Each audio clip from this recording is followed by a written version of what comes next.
Hi, my name is Mackenzie, and fun fact about me, I never said when part 2 is happening, I just said that it was happening. Have I been busy lately? Yeah, who hasn't? Have I been spiraling at times? Of course. But my spiraling consists of not getting enough sleep, drinking too much caffeine, and simply not throwing chairs at my loved ones. Yeah, we're talking about Secret Lives of Mormon Wives again, okay? But more specifically, we will be talking about the star of the show and of my nightmares, Taylor Frankie Paul. And because of that, I do need to give a trigger warning for DV because unfortunately we are not done talking about the night of her arrest. But if you are confused by the latest TikTok drama in the SLOMW universe and you need to escape your family over the holidays, this video is for you. Among many other useless facts in my brain, I know more about these women than I know about my own family members. And I guess I must have a pain kink because wow, I am suffering. We have a new face that has entered the Mom Talk chat, one Kenna Gibbons, who is spilling all the tea on the swinging scandal that Taylor not so gently brought to the internet over 2 years ago. Kenna fills in the gaps that Taylor conveniently left out that led to the breakdown of both of their marriages. We will be talking about Taylor's asinine response, her possibly off-again relationship with Dakota, who is vaguely threatening to come out with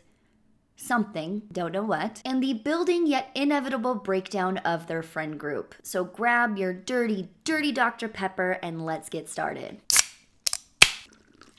Kenna Gibbons is someone who has remained silent over the past 2 years, but she just created a series of TikToks talking about the lead up to her divorce, as well as a 5-part series talking about her participation in the Mormon swingers group. I've done an entire YouTube video discussing the many lies of Taylor Frankie Paul so far, but I'll give a little refresher on her telling of events. When she first dropped the swinging bomb in May of 2022, she said the words, and I quote, "No one is innocent, everyone has hooked up with everyone," therefore implicating any person she had ever made a TikTok video with until that point, which is approximately a shit ton of people. No one was innocent, everyone has hooked up with like everyone in the situation. I only recently learned from watching the reality show, ironically, that there were only 2 other couples involved, which would have been nice to know from the get-go instead of just the broad stroke of everyone. And it's fine, I get it. I often also confuse the number 4 with 7 billion people. 4's just too big of a number to remember. So she throws this smoke grenade while trying to escape the blow of, hey, I had an affair and that's why I'm getting divorced. And it worked.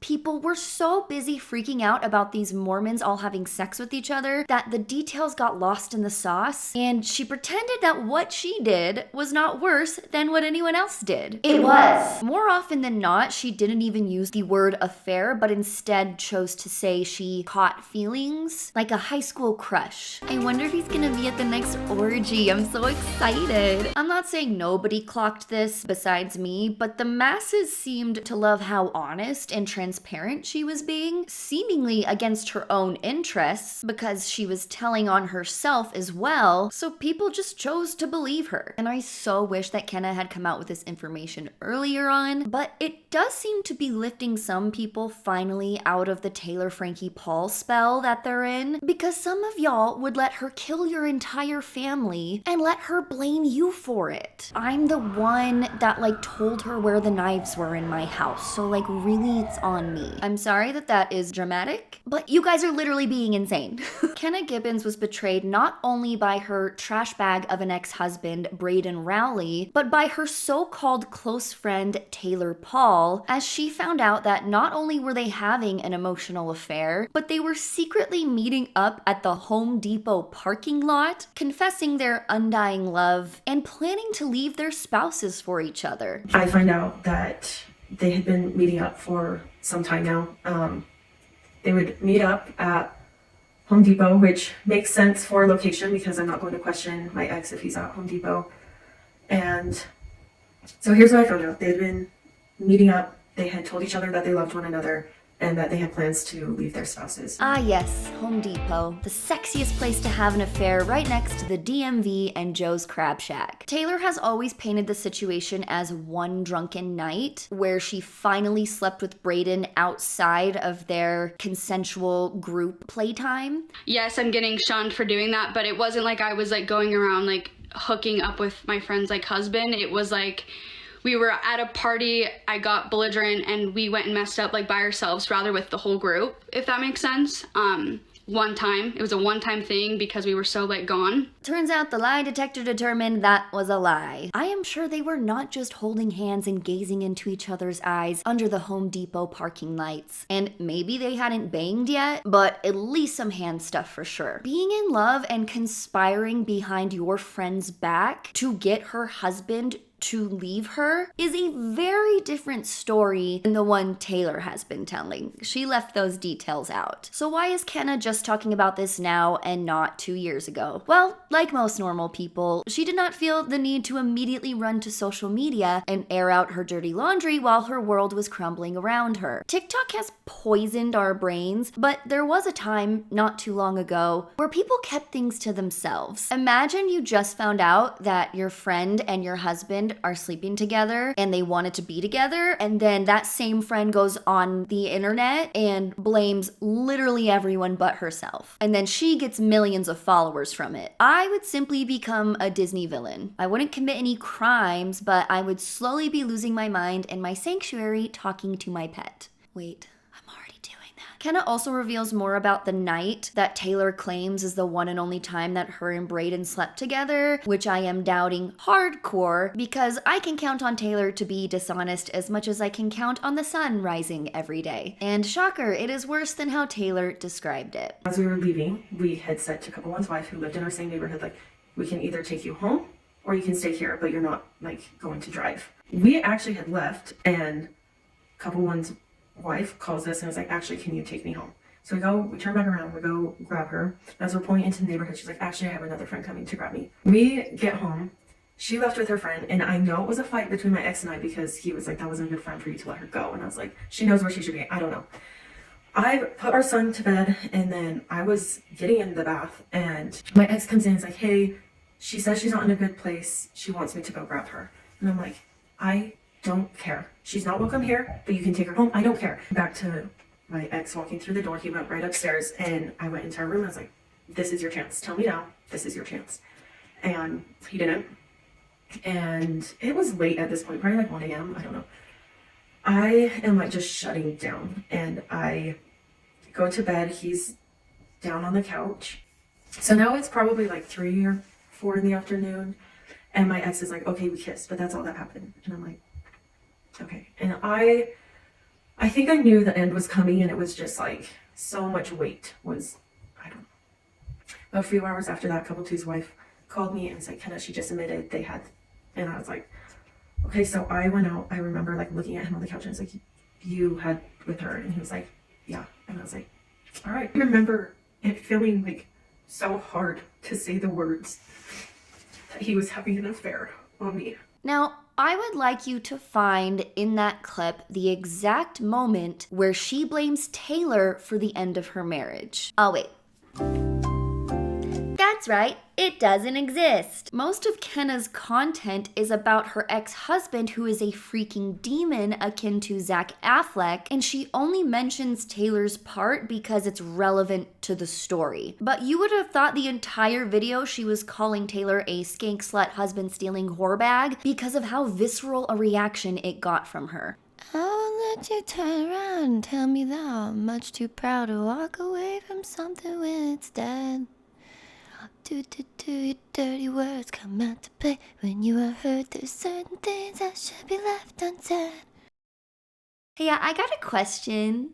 What? Do you guys know what DARVO is? You probably do, you're all very smart. DARVO stands for Deny, Attack, Reverse, Victim, and Offender. And Taylor is really good at this. First, she just ignores all the claims that Kenna made, and she wastes no time going on the attack. The words on Taylor's video say, she never asked to stop, she was one of the instigators, and sent her husband to get me, but tell your side, sis. Well, she did this, and she did that, and she blamed blaming Kenna for the affair is crazy. My favorite part is Taylor saying it's Kenna's fault that her and Brayden ended up alone together in their car. What the fuck? Her giving Brayden permission to pick up your drunk ass was not giving her consent for you to have sex with him. I don't know why I have to say that. As if you weren't already meeting up with him in secret, doing God knows what in Home Depot. Well, she was one of the instigators of your affair? No, baby, you mean she was one of the instigators of swinging, which she owned up to in the videos. These are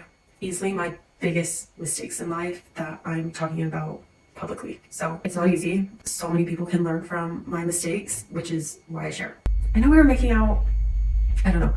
I know that couple one comes in and we did switch partners and yeah, soft swinging happened. For the details, I don't really know. Not that they even matter, but I don't remember all of the details. Basically the conclusion of, well, you made your own choices. And I did. I made my own choices. I want to make that clear. So a couple weeks later, we're at couple one's house and it was just like a normal house party. And yeah, that's when the second and final instance of soft swinging happened. That night, I went home with my ex and I clearly remember this moment. And I remember looking at him and saying, if this is what you want, we can divorce now because I won't participate any longer. I don't feel right. I was so ashamed of my decisions. And I went that same week to couple one's house and talked with the wife and said, like, I'm not here to judge on what you guys are doing, but I will no longer participate. That is not what we want to do. So how on Chapel Roan's green earth does that justify the affair? It finally occurred to me that Taylor realized very early on if she could convince the masses that swinging equals cheating, that she gets a free pass and technically everyone was cheating on each other. No, they weren't. You do know there's a difference, right? Swinging or group sex, partner swapping, whatever you want to call it, is consensual. It is also just sex unless you're polyamorous, but these were 3 monogamous couples getting naked together. Many people can separate romance from sex, but Taylor is not one of those people, and that's fine. But that's how she's justified it in her head. Well, we were all fooling around, so it's basically the same thing. No, it's not, but it's worked on a lot of you guys, especially the more conservative religious crowd who aren't familiar with anything besides heterosexual monogamous sex within marriage. So I feel like they just couldn't really wrap their brains around it. And Taylor seals the reverse victim and offender by showing a video of her and Kenna kissing in a bathroom stall. And then she shows a screenshot of a text supposedly from Kenna, presumably from her ex Tate's phone. And the text says, "I'm so drunk and I wish I could kiss you right now." I think she's trying to imply that Kenna was attempting to start an emotional affair with her husband as well. But if this is all the evidence she has, it is not compelling. To compare a drunken text to her and Brayden conspiring to be together and cheating on their spouses for who knows how long, the two are simply not the same. But Taylor might not have been telling the truth. I am shook, I am shaken, I am distraught. Anyways, here is Kenna's response to that. When that text message was sent, my ex and I were in St. George with a different group of friends, and her ex were in Moab. As you can see, here is that text message that she showed. "Hope you're having fun in Moab, and I'm drunk and I wish I was kissing you." There's her response. And then I'm instantly confused, saying, "I have zero memories of any text going to you." This was sent on my iPhone from my ex, and he deleted the text message that he had sent to her, so I could not see that message. Do you know where it is at? On my iCloud, on my iPad. So I had talked to her about him sending this text message and putting me in a different light without me knowing. I said, "There's more of a backstory to the text that was sent to you in St. George.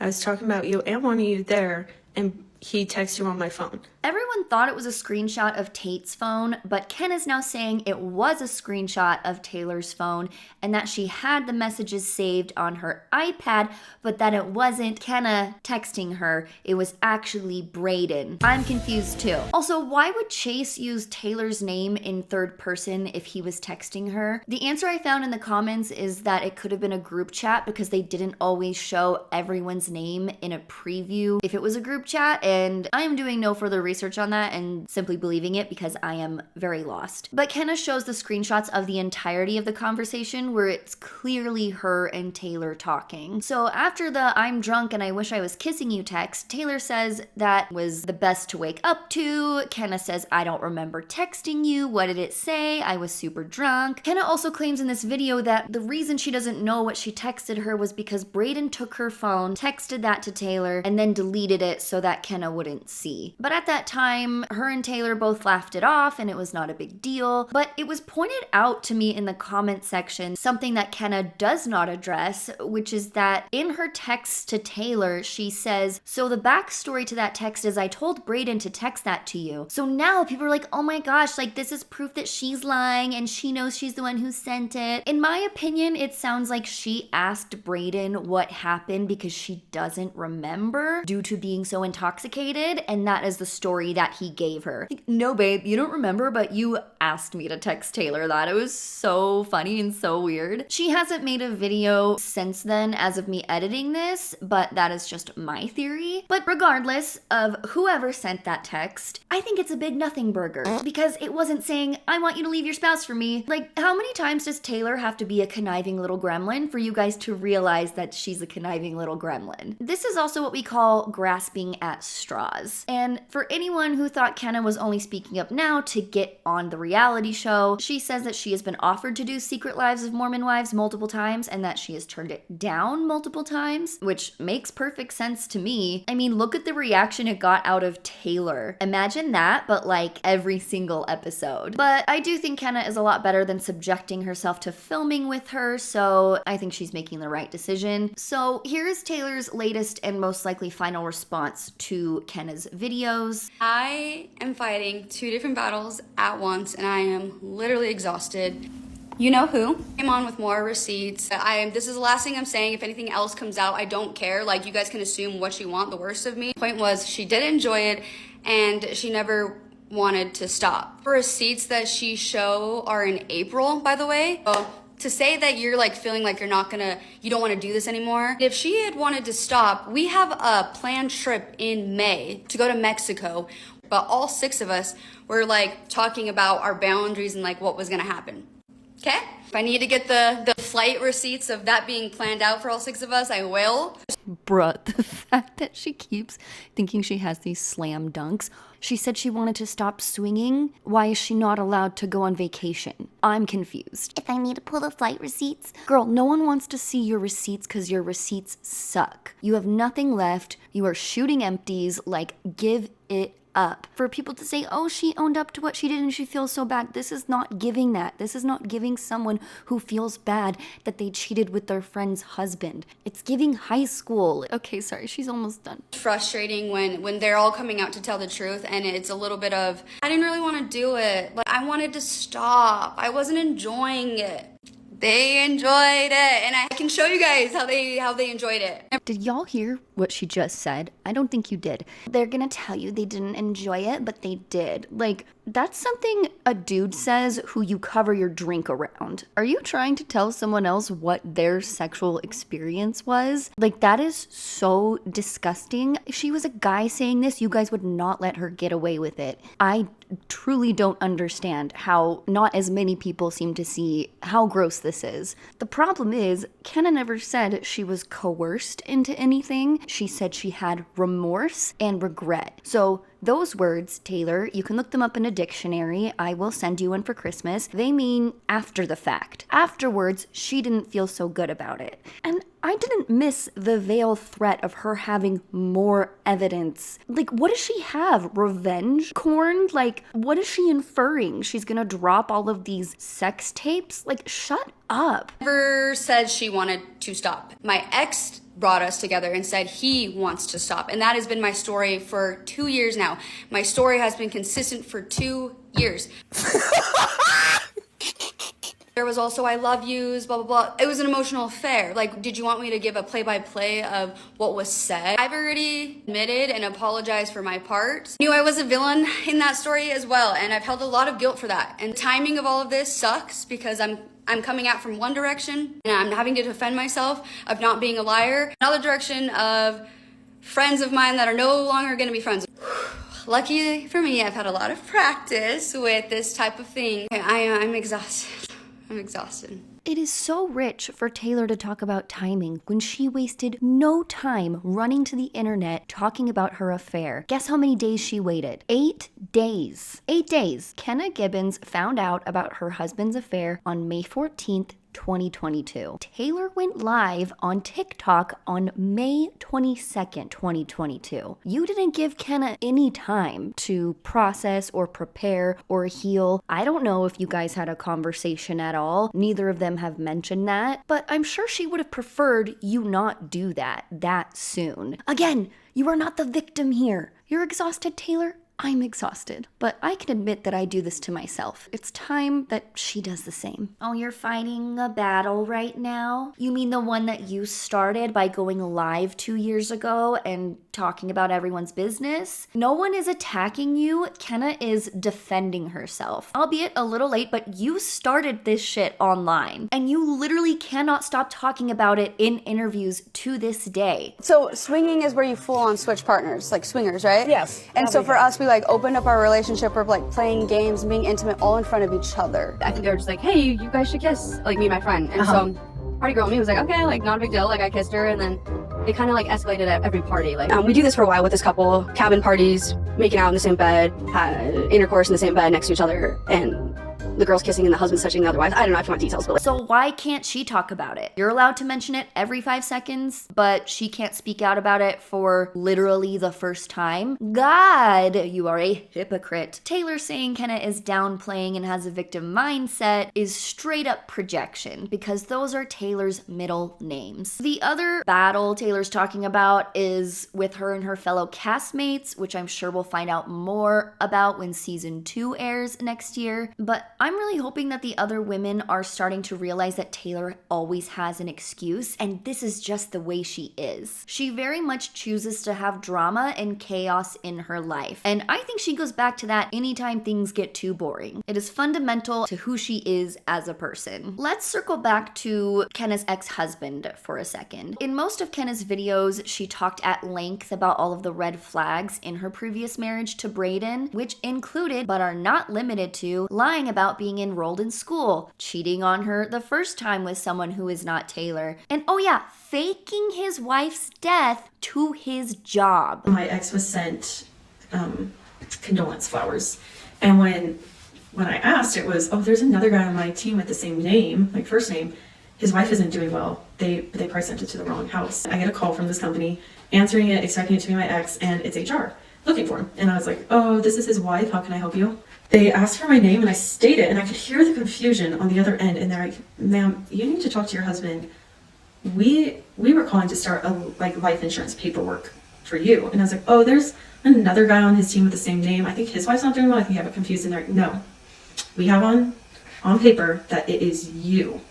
You need to talk to your husband. I was like, okay. So I called my dad after my final, and he's like, look, we don't have any reason not to trust him. So don't raise any alarms with this. Let me look into it before you say anything. I was like, okay, that's like fair. He gave my ex the opportunity to come clean. He didn't. And my dad just said, grab your things, you're coming with me.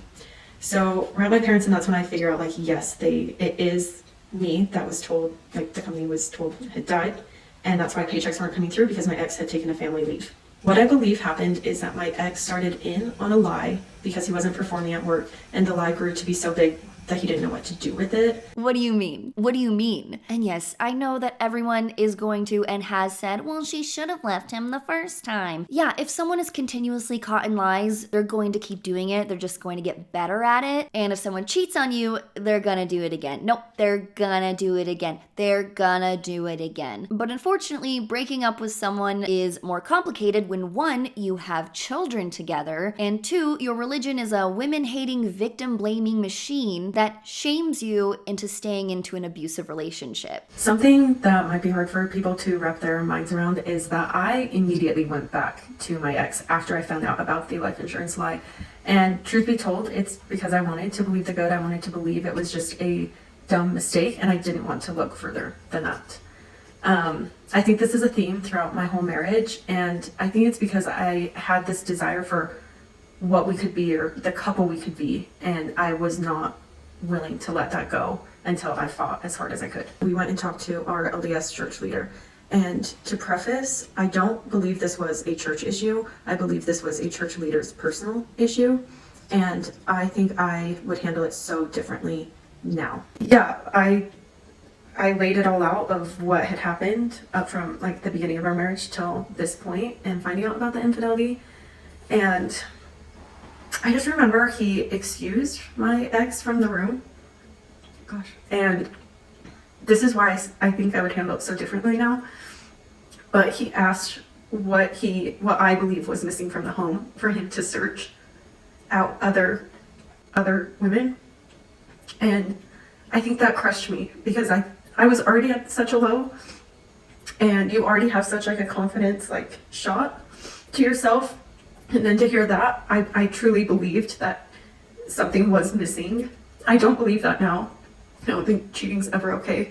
But in those moments, throughout, up until honestly recently, I believed that I did something to cause this. Yeah, her bishop got her alone and said, sounds like it's your fault. It's your typical patriarchal bullshit, but with a religious twist. And while Kenna says she doesn't blame the Mormon church and instead puts the blame on her bishop's personal opinion, I think it's because she's still a practicing member and doesn't want everyone going in on her religion in the comments section, which fair. But in my opinion, it is very much a systemic issue and not a one-off situation. There are so many other stories like this, and there is evidence from the pulpit that women are taught to stay in shitty marriages for a few reasons. In Mormonism, families are considered eternal and divorce is heavily discouraged, and canceling a temple ceiling is even more discouraged. So even if you are the victim, the church encourages forgiveness, no matter how many times it's happened. I think this stems from the Bible verse where Jesus says forgive people 70 times 7, but I'm gonna have to disagree with J-Dog here. Unconditional forgiveness is not healthy and instead leads to prolonged and increasingly harmful behavior. It is optional, but not mandatory towards healing and moving forward. If they are begging for your forgiveness before you're ready or after you've already cut them off, they're manipulating you into now making it your problem. They're the ones that hurt you, but now you're actually hurting them. But it's not true. A healthy person does not demand forgiveness from you and allows you to heal on your own time. You don't have to forgive anyone for anything. Also, it is not your fault for being in that situation. Abuse happens slowly over time, despite what the skeleton next in line to become the Mormon prophet, Dallin H. Oak, says. Latter-day Saint spouses should do all within their power to preserve their marriages. For most marriage problems, the remedy is not divorce, but repentance. A couple with serious marriage problems should see their bishop.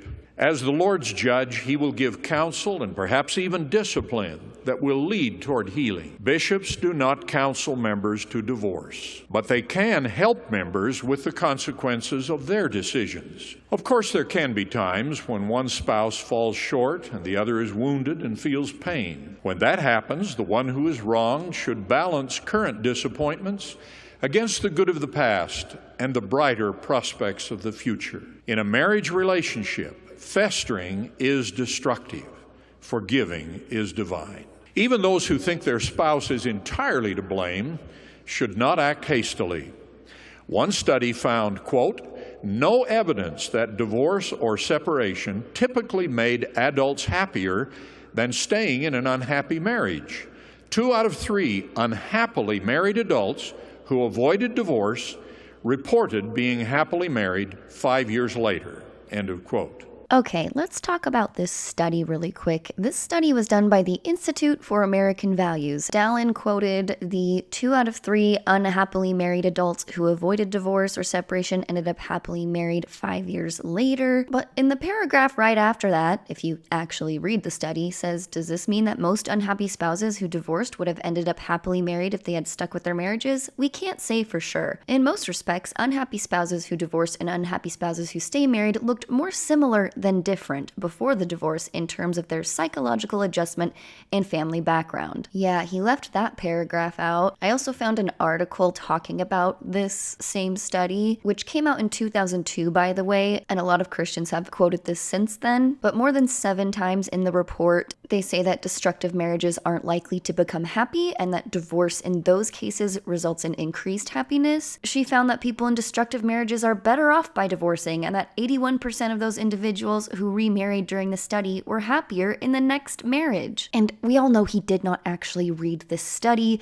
and that whoever his assistant is probably Googled it for him at the time. What other earth-shattering advice do you have for us? The best way to avoid divorce from an unfaithful, abusive, or unsupportive spouse is to avoid marriage to such a person. Wow.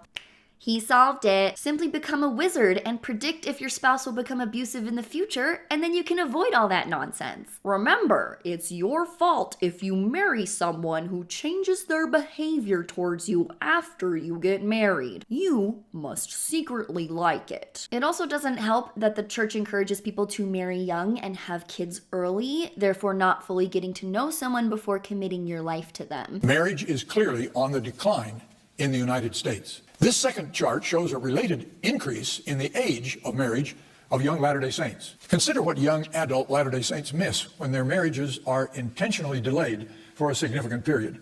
Opportunities lost and blessings postponed. And most important, it means fewer children born to grow up with the blessings of the gospel. I invite you to go back with me and view this video from the year 2005. Men, if you have returned from your mission and you're still following the boy-girl patterns you were counseled to follow when you were 15, it's time for you to grow up. Gather your courage and look for someone to pair off with. Start with a variety of dates with a variety of young women. And when that phase yields a good prospect, proceed to courtship. It's marriage time. You can't tell people to marry young and before they're ready and also tell them it's their fault for marrying someone they didn't know who turned out to be a monster. Side note, I actually saw Dallin Oaks while I was driving this summer. It was 1000% him passing me in South Jordan. I would recognize that shit-eating grin anywhere. He did not have a care in the world for all of the harm he has caused from his teachings. I did think about flipping him off. I didn't, but I thought about it. Because fuck that guy. The fact is that the church does not take any kind of abuse seriously. They see it as a small mistake that can be prayed away or resolved by putting the blame on you instead. Why does this keep happening? Why do you keep letting it happen? What are you doing to make this person do that to you? And with leadership made of 99% men and men being the perpetrators of abuse 90% of the time, what could go wrong? It's almost like they're looking out for each other and making sure those women stop nagging them about frivolous things like their dwindling self-confidence or inability to escape the relationship. Anyway, so I vehemently disagree with her that staying in her marriage was just this one random dude's opinion and not a huge doctrinal and cultural issue. But I am glad that she says she would have reacted differently if she could go back in time, because me too, sis. There are so many conversations with bishops that would have gotten very loud very quickly because ain't nobody talking to me the way that I let some of those men speak to me. So what's Brayden Rowley up to now? Well, very much like Taylor, he is still making jokes about his affair on the internet. Don't have an affair again.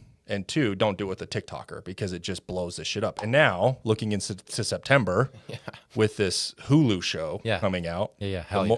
Secret Lives of Mormon Wives. And I want to clear only one of these women have ever even been included in any of this shit. Yeah, one of them is one that was there. Yes. And everyone else kind of was a little bit late to the little leeches. Let's jump on and get some relevancy here. They were the plugs. Hot take, there shouldn't be a rule after number 1. It should just be don't have an affair. Last step. But then he's like, well, if you do, make sure you don't get caught. You would say that, wouldn't you? I think someone's a little jelly of all the attention that the cast of Secret Lives of Mormon Wives is getting. The truth is, Brayden, you are not interesting enough to be on a reality show. Whether or not they're good people, these women are at least entertaining, and you have the personality and charm of a stale piece of bread. I sincerely cannot believe you got 2 women to want you at the same time, and I mean that as disrespectfully as possible. Speaking of annoying Mormon men, in the past 3 months since I last posted, Taylor and Dakota Mortensen have broken up and gotten back together and possibly broken up again. I'm not really sure. Dakota dropped a really vague video that made me think that they're fighting again. Show the receipts. Show the receipts. I cannot wait for him to finally be done with her because the amount of dirt on her has got to be piled mountains high at this point. Dakota and Taylor are like a modern Ron and Sammy if they were also two parents nearing or in their 30s. Now, watching the show did shed some light as to why this is. They are both the exact same person with the emotional bandwidth of 14-year-olds, except one might be a little worse. And I get it. Dakota is a convicted domestic abuser with anger issues and uses alcohol as an excuse to act like a psycho. No, I got confused. That would be Taylor. Dakota is the one who blew up his family and then joked about it on the internet and still somehow made himself look like the victim. Ah, rats.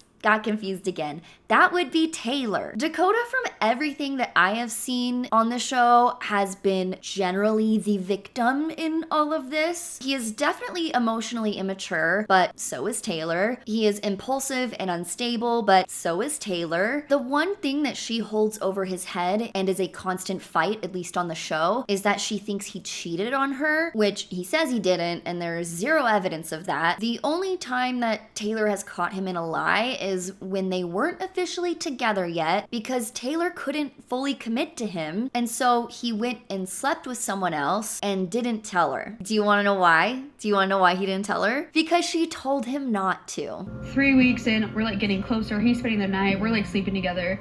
I asked him, I was like, hey, do you want to hang out? He goes like, I'm hanging out with my guys tonight. And he sends a picture with him and all his guy friends. I was like, okay, awesome. Have fun tonight. Again, we're still not dating. But then later in our relationship, he told me that that night he went off and hooked up with a girl. Like, I feel like he came in and hurt me, and I'm angry at him because I love him. I'm scared something else is gonna come out, but do you blame me? But you've also self-sabotaged almost this entire relationship as well. Even during the talking stage, like, again, like, she also told me, like, hey, you can go date whoever, you can hook up with whoever, and you don't have to tell me. You weren't my girlfriend. What did you expect me to think? I was only dating 2 girls during that time anyways.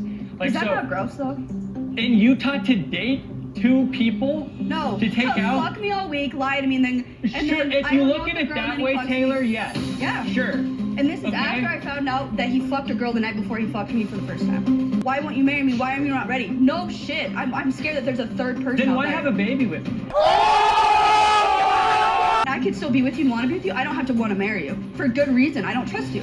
Hello? It's damned if he does, damned if he doesn't. She said, don't tell me if you hook up with other girls. Oh my god, how dare you not tell me you hooked up with another girl when we're not even together. This is literally like a year-old argument at this point. Taylor has no leg, or should I say chair, to stand on when it comes to throwing back old shit in his face. You hit him with a chair. I have never seen him use that against her, at least he hasn't on camera, but never have I ever seen him bring up that night as a really painful night for him or the trauma that it caused. Everyone's like, Taylor, that night that you beat the shit out of him must have been so hard for you. The show kind of glosses over it, and I can't imagine how hard this is to relive. Like, I'm so angry. And so, like, I just, like, started throwing things. I'm, like, so mad. And I throw a chair, and Dakota's like, hey, like, and he's like, here. And I'm, like, so gone that I don't care, like, and I throw another chair, and it, like, we don't know if it hit her or not, but, like, it sounded like it did. So in the police report, it does say, like, it hit her, but in reality, like, we didn't know if it hit her. It might have not have hit her at all. Like, I was, like, really, in the inside, I couldn't cope. And I don't care. I'm just so hurt. Oh, I'm sorry.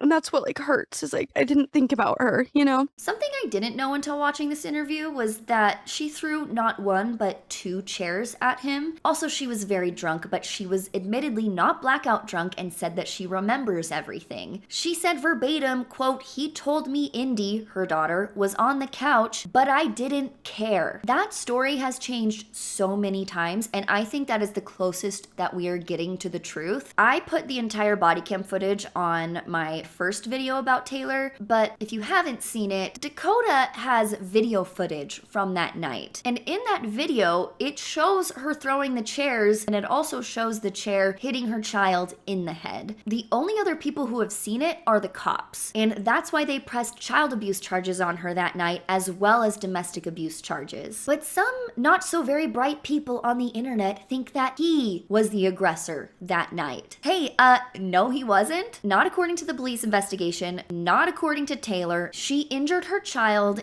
and him. Dakota was fully prepared to push this entire thing under the rug because he is not the one who called the cops that night. It was a neighbor. And I don't think that is the first time something like that happened. And y'all would see that if the roles were reversed. Imagine Dakota beating the shit out of her, getting arrested for it, her forgiving him and then going back to him, and then he constantly accuses her of cheating on him all the time. Oh wait, does this person have tits and great hair? Oh my gosh, you're so real for that. I have been so bewildered watching Taylor's attempt at a rebrand and it working on you guys. I am watching people I know in real life talk about how she's so real and iconic and Dakota's so toxic, and I am begging you guys for a reality check. I even had to second guess myself. I was like, do I just have bitch-eating cracker syndrome? Am I being too harsh? No, in fact, I should be harsher. The same energy you guys are bringing to Zach for being an abusive asshole is the same energy you need to bring to Taylor for being an abusive asshole. There is sincerely no difference between the two, except that Taylor has been convicted of her crimes. And if she was a man, she would not have made it anywhere close to the point where she would be starring in a reality show and invited to the CMA Awards.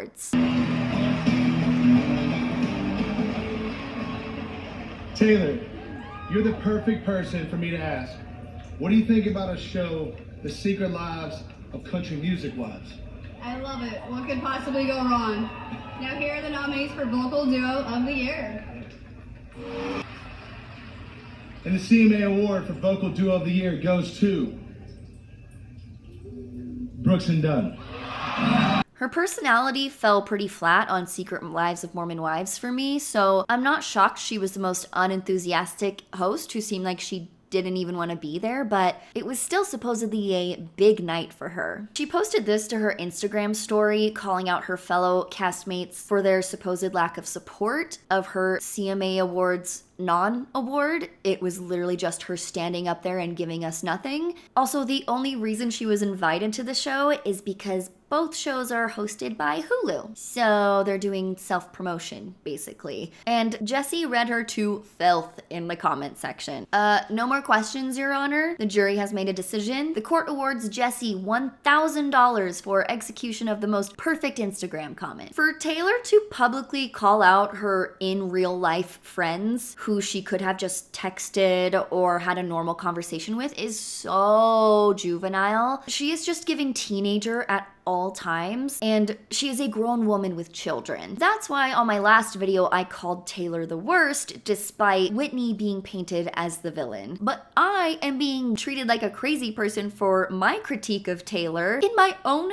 comment section, no less. One of you, God bless your heart, I promise I'm not mad, I'm just disappointed, said, no, Whitney is the worst. I'm sorry, there is no comparison between them. Yes, Whitney is annoying with narcissistic tendencies, but she hasn't committed any serious crimes that I'm aware of. They're not even in the same league of evilness. I heard one of my favorite influencers defend Taylor and say that she's not here for the quote, virtue signaling, and she's not interested in watching a reality show about people who are perfect. But then she proceeded to go in on Zach, rightfully so, and she did not see the irony of that. Holy shit, I unfollowed her so fast, and I have not given it a second thought, since that wasn't really her only bad take. It was kind of a 3 strikes you're out thing, and I was like, you're done. Another person that I follow said, we can all agree that the night of her arrest was more on him. Huh? No, it wasn't. He was the literal victim. The way that I have seen some women so easily excuse domestic violence because it's a woman doing it is really insane and disheartening to me. Taylor traumatized not only Dakota, but her child, who will never forget that night, or she will, and it'll come back up as a repressed memory in therapy. Lord knows the things that those children have seen that haven't come to light yet. And these kinds of TikToks seriously must end. Enough is enough. Said I'm the one who's wanted for all the fires you started. You knew the house was burning down. I had to get out. You led your saints and sinners. What are you doing? Stop that. The lip syncing is too much. The everything that's happened with her part. Yeah, so let's rewind. That's all stuff she did to other people. Literally all of it. Every large scandal that she's been in is something she did that hurt others physically or emotionally. And I'm not saying she's never been a victim in her entire life, but in all of the recent public events that shot her to social media fame, she was never the victim. Not once. But I'm glad that I'm not the only one who acknowledged that she got a good edit on season 1, because even Taylor was shocked at how good the show made her look. To be honest, I don't know what happened, but we need a redo. Like, do y'all not know that people can act differently when there's a camera around, and reality shows are heavily edited to make you feel a certain way about people? Even she's like, yeah, I don't know how that happened. I'm like 1,000 times worse in real life. Another reason Taylor gives in some TikToks for coming off that way is her dissociation, which is a real thing. I experienced dissociative episodes, so I'm not denying that she has that. They are not fun. But oh my God, don't be on a reality show then? Like, she says she's in therapy, but maybe she should fire her because it seems like all of this is really doing her more harm than good mentally. And the production team did an immaculate job of putting icing on Taylor's dookie cake. I am sorry for that visual. It's pretty obvious to me that they want to keep Taylor happy and continue filming with them. She is literally the only reason that many people watched. Hulu is very aware of how controversy and numbers work. It's a pretty simple formula. The Kardashians figured this out decades ago. A TV show does not care if you are hate watching because they get the same ad revenue either way. So they don't give a fuck. Oh, you don't believe people can change, Mackenzie? You don't believe in second chances? I'm sorry, where is the change that you speak of? I agree that taking a step forward is apologizing and taking accountability, but Taylor seems to take 3 steps backward every single time by justifying. If you are continuing to make excuses for the same thing you've supposedly apologized for, you haven't apologized. It's canceled because you clearly do not think you were in the wrong. And yeah, I said what I said in my title. She still cannot stop fucking lying about big things or little things. What is your relationship with alcohol today? Yeah, I have been sober for 2 years, so the night of, I haven't drank since, so. Okay. Congratulations. Thank you. No, it has not been 2 years. She was arrested in February of 2023. So by the time she did this interview, it was like a year and 6-ish months. And I probably would have never noticed that or even thought it was a big deal if she wasn't such a lying liar face who lies all the time. It's just annoying, and I don't understand people who think she's so real when she has proven over and over again she is an unreliable narrator. Like this clip, minutes into the first episode of the show. Right after high school, I got married in the temple. I was being pressured into it by like the church. No, she wasn't. She has said multiple times that she has never been endowed in the temple. She didn't have to look like this. So yeah, no, she has never had to wear garments because she never had the ceremony to receive said garments. I feel like I've kept better track of Taylor's lies than Taylor herself, and apparently so do most of her fans who do zero research and just take anything she says at face value depending on what story she's telling at the time.